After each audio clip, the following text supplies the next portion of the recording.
विद्यार्थी मित्रों, आज हम कक्षा 8 हिंदी पाठ 2 कक्षा की सैर अभ्यास और स्वाध्याय के प्रश्नों के उत्तर समझेंगे।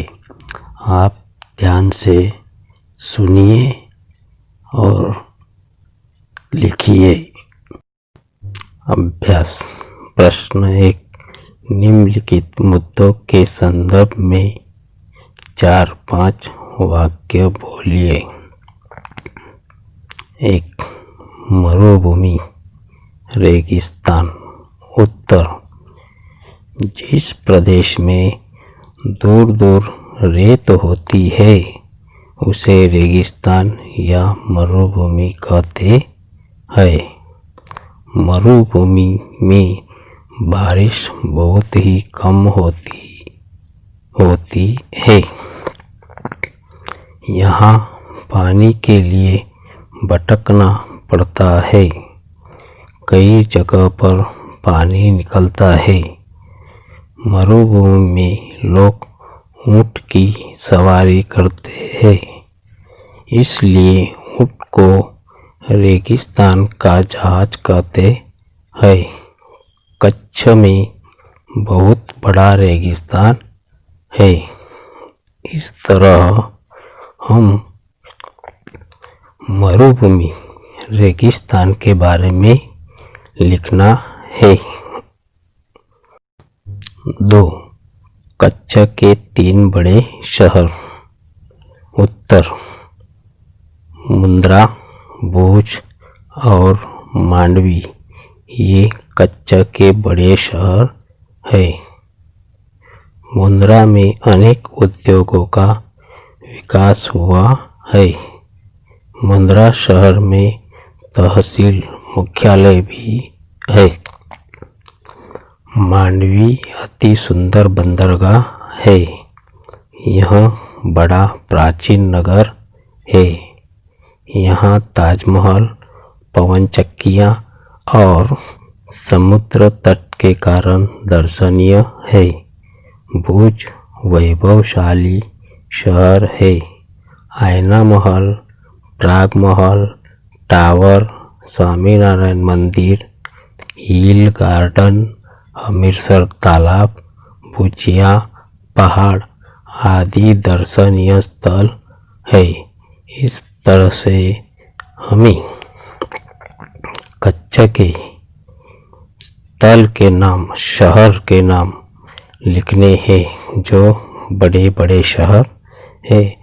तो हमें इसके अलावा भी हम एक आध शहर का ज़्यादा नाम लिख सकते हैं।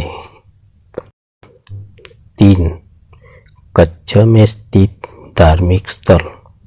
उत्तर: कच्छ में नारायण सरोवर, लखपत, हाजीपीर, माता का मठ, भद्रेश्वर जैसे अनेक धार्मिक स्थल है।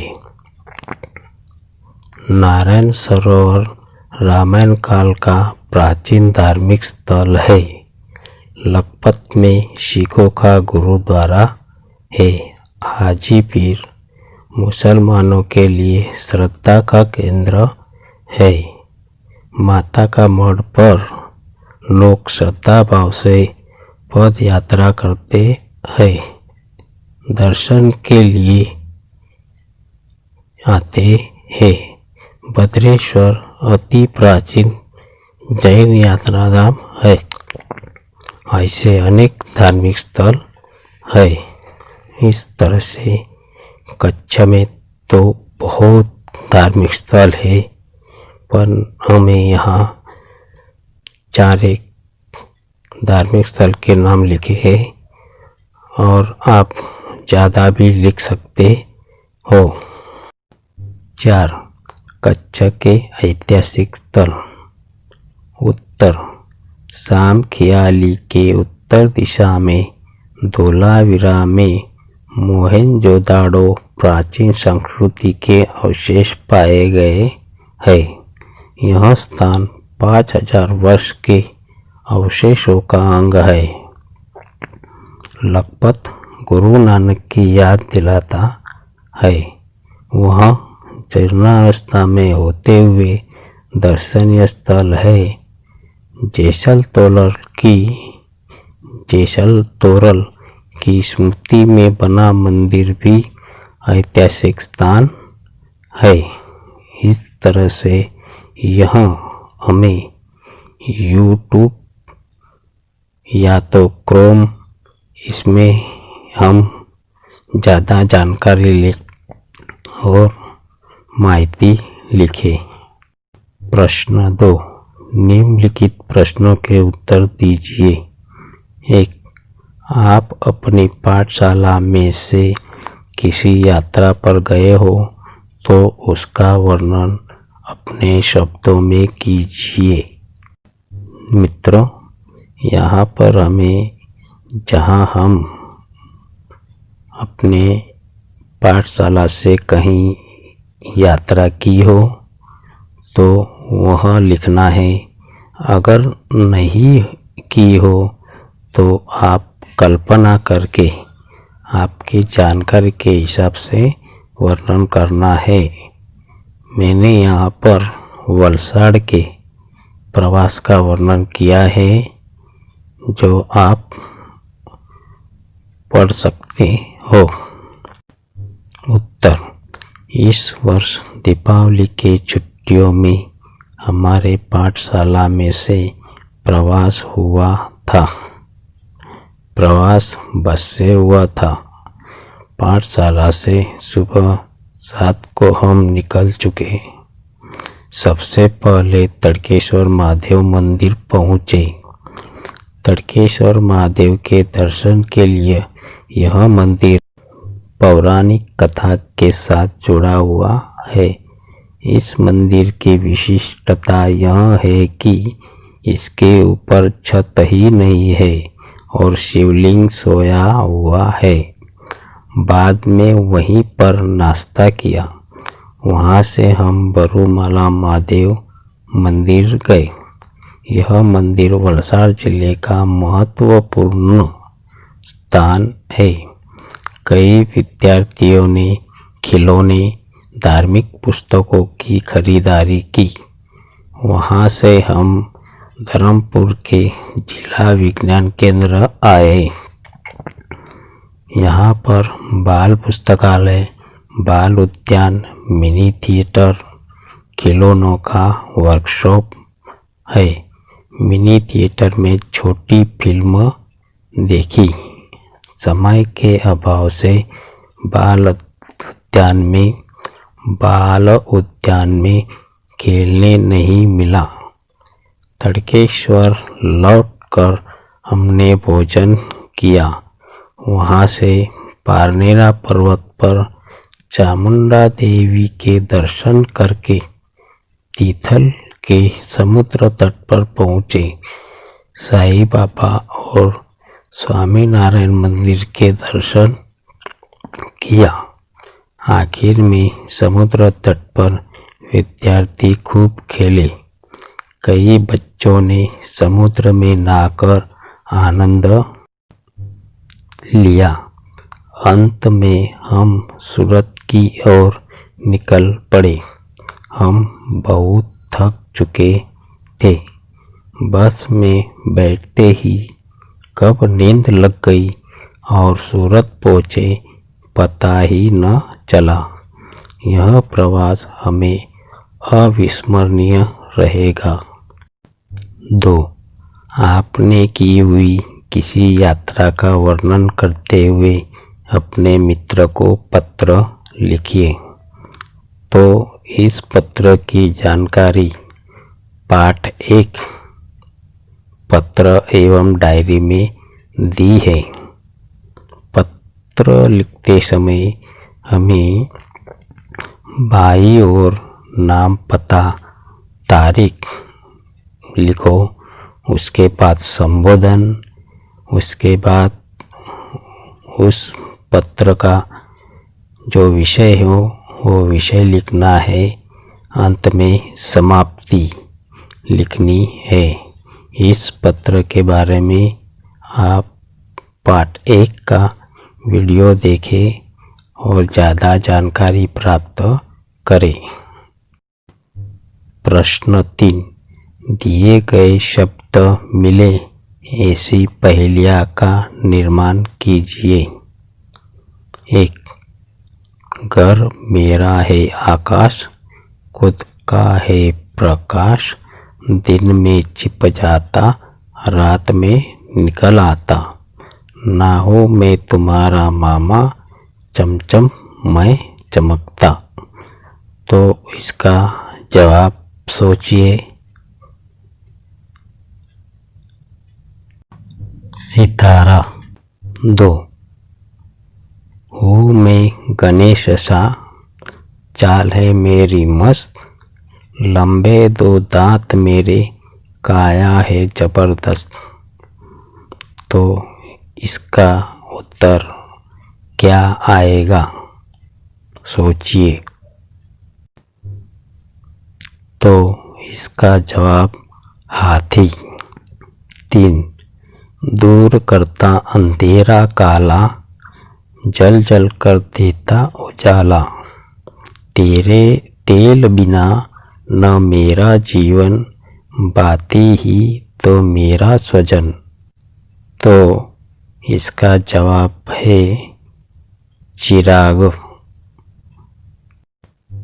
4, बच्चे कापी और पेन लाते, ज्ञान संस्कार यहाँ पर पाते, देवी सरस्वती का मंदिर, यहाँ से बनते वकील डॉक्टर। जवाब सोचिए। इसका जवाब पाठशाला।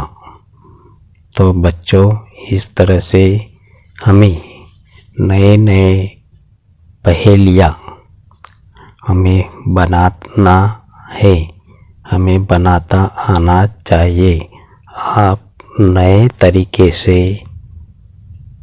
पहेलियाँ बनाने का प्रयत्न कीजिए। अब हम स्वाध्याय के प्रश्नों के उत्तर समझेंगे। प्रश्न 1, दिए गए शब्दों को शब्दकोश के क्रम में लिखिए। यहाँ पर जो अभ्यास, विनय, संध्या, प्रगति, अभिवादन, महकना, संग्राम, शायर, हमदर्द, चिराग, इसको शब्दकोश क्रम में लिखना है। तो इसका उत्तर आता है अभिवादन। सबसे पहले अ शब्द आएगा, अभिवादन। उसके बाद अभ्यास, ध्यान दीजिए, भी, पहले अभी, अभ्यास। उसके बाद च, चिराग, फिर प्रगति, महकना, विनय, शायर, संग्राम, संध्या, हमदर्द। प्रश्न 2, इस पाठ में आए प्रशासकीय शब्दों की सूची बनाकर उनका वाक्य में प्रयोग कीजिए। इस पाठ में प्रशासकीय शब्द कुछ लिखे नहीं हैं, तो आप अलग से पाठ 1 में जो प्रशासकीय शब्द दिए हुए हैं वह लिखिए और नए शब्द ढूंढकर आप यहाँ पर लिख सकते हो। काफ़ी किताब के बाहर के शब्द ढूंढकर लिखो। प्रश्न 3, नीचे दिए गए विशेषणों का वाक्य प्रयोग कीजिए। दयावान, कमलाकर बहुत दयावान था। तो इस तरह से जो विशेषण हमें यहाँ पर दिया है उस विशेषणों का वाक्य में प्रयोग करना है। आप अपने हिसाब से नए नए वाक्य बनाइए। मूल्यवान, सुवर्ण मूल्यवान धातु है। कृपालु, सज्जन व्यक्ति ही कृपालु होते हैं। थोड़ा सा भोजन में थोड़ा सा ज़्यादा नमक भी बेस्वाद बना देता है। अच्छा, हमारा स्वभाव अच्छा होना चाहिए। सुंदर मोर सुंदर पक्षी है। प्रिय दूध मेरा प्रिय पेय है। इस तरह से शब्दों को वाक्य में प्रयोग करना है। तो इस तरह से जो भी शब्द दिया हो उसका अर्थ समझकर फिर सही ढंग से वाक्य में प्रयोग कीजिए। हमें वाक्य में प्रयोग करना है। प्रश्न 4, दिए गए परिच्छेद का हिंदी में अनुवाद कीजिए।